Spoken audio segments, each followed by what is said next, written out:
Assalamualaikum warahmatullahi wabarakatuh. Selamat pagi anak-anak, kita bertemu lagi. Kali ini kita akan belajar tema 1, subtema 3, pembelajaran yang kedua. Bersama saya, Bu Mei. Sudah siap anak-anak? Nah anak-anak, amati gambar berikut. Yap. Tangan-tangan dan kaki para pengrajin gerabah begitu cekatan dan terampil membentuk tanah liat menjadi gerabah-gerabah yang bernilai seni tinggi. Dari situ dapat kamu lihat betapa rangka dan otot khususnya pada tangan dan kaki mampu berfungsi dengan baik. Apa yang akan terjadi jika salah satu organ gerak tersebut tidak dapat berfungsi sebagaimana mestinya? Nah, perhatikan anak-anak, di sini pada gambar sebelah kiri, proses pembuatan gerabah. Kita sudah belajar di pembelajaran kemarin ya. Selanjutnya, ini yang sebelah kanan adalah otot di mana ada kelainan pada tulang punggungnya. Nah, mengapa? Dan kenapa bisa seperti itu? Mari kita cari tahu di pembelajaran selanjutnya.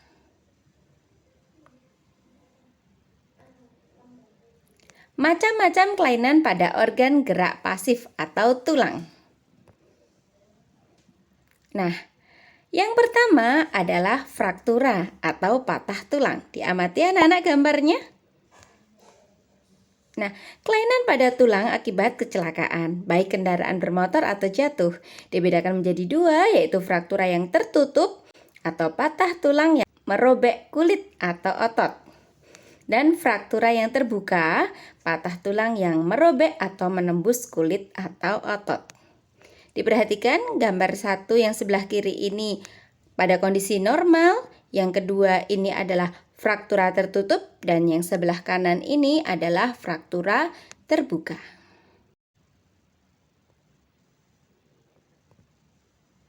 Yang kedua adalah osteoporosis. Kelainan pada tulang yang disebabkan karena adanya pengeroposan tulang. Hal ini karena tubuh sudah tidak mampu lagi menyerap dan menggunakan kalsium secara normal. Dicermati gambarnya anak-anak, seperti ini kira-kira.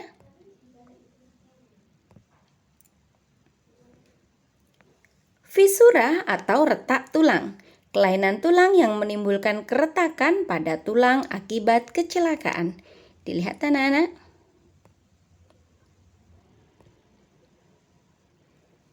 Nah, selanjutnya adalah kelainan karena posisi, yaitu lordosis. Kelainan tulang karena sikap duduk yang salah sehingga tulang belakang melengkung pada daerah lumbalis.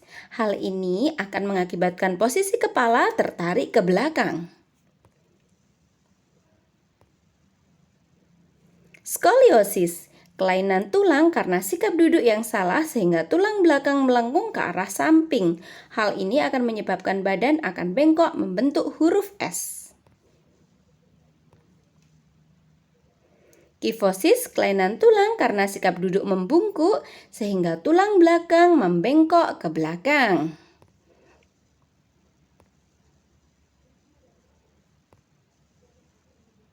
Nah, untuk meningkatkan pemahaman anak-anak, mari kita membaca wacana berikut. Posisi dan sikap duduk yang benar dan sehat.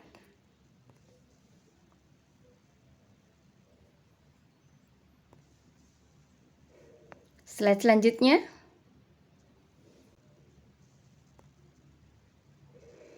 Nah anak-anak, setelah kalian membaca wacana tadi, selanjutnya Bu Guru punya contoh komik. Ini adalah komik tentang kelainan tulang juga. Mari anak-anak silahkan menyimaknya.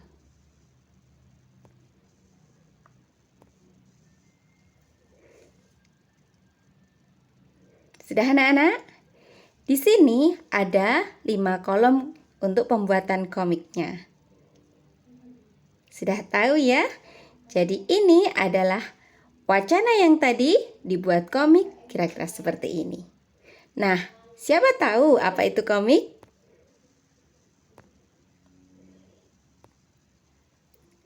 Komik adalah suatu bentuk seni yang menggunakan gambar-gambar tidak bergerak dan disusun sedemikian rupa sehingga membentuk jalinan cerita. Komik dicetak di atas kertas dan dilengkapi dengan teks. Teks dalam komik berfungsi untuk menjelaskan, melengkapi, dan memperdalam penyampaian gambar secara keseluruhan. Teks atau kata-kata biasanya disajikan dalam gelembung-gelembung yang diserasikan dengan gambar. Nah, ini adalah contoh komik dengan tema olahraga. Di sini ada 4 gambar dalam gelembung-gelembung dialog. Ini maksudnya. Baik anak-anak sudah paham ya? Sekarang pembelajaran kita ada tugas dari Bu Guru. Tugasnya adalah membuat komik dengan memilih salah satu tema berikut. Boleh sikap dan posisi membaca yang benar, boleh proses pembuatan gerabah, ataupun boleh tema berolahraga. Nah anak-anak, kalian bisa mengerjakannya di buku gambar dan diwarnai. Demikian anak-anak materi kita, cukup mudah bukan? Semoga tetap semangat belajar. Terima kasih. Wassalamualaikum warahmatullahi wabarakatuh.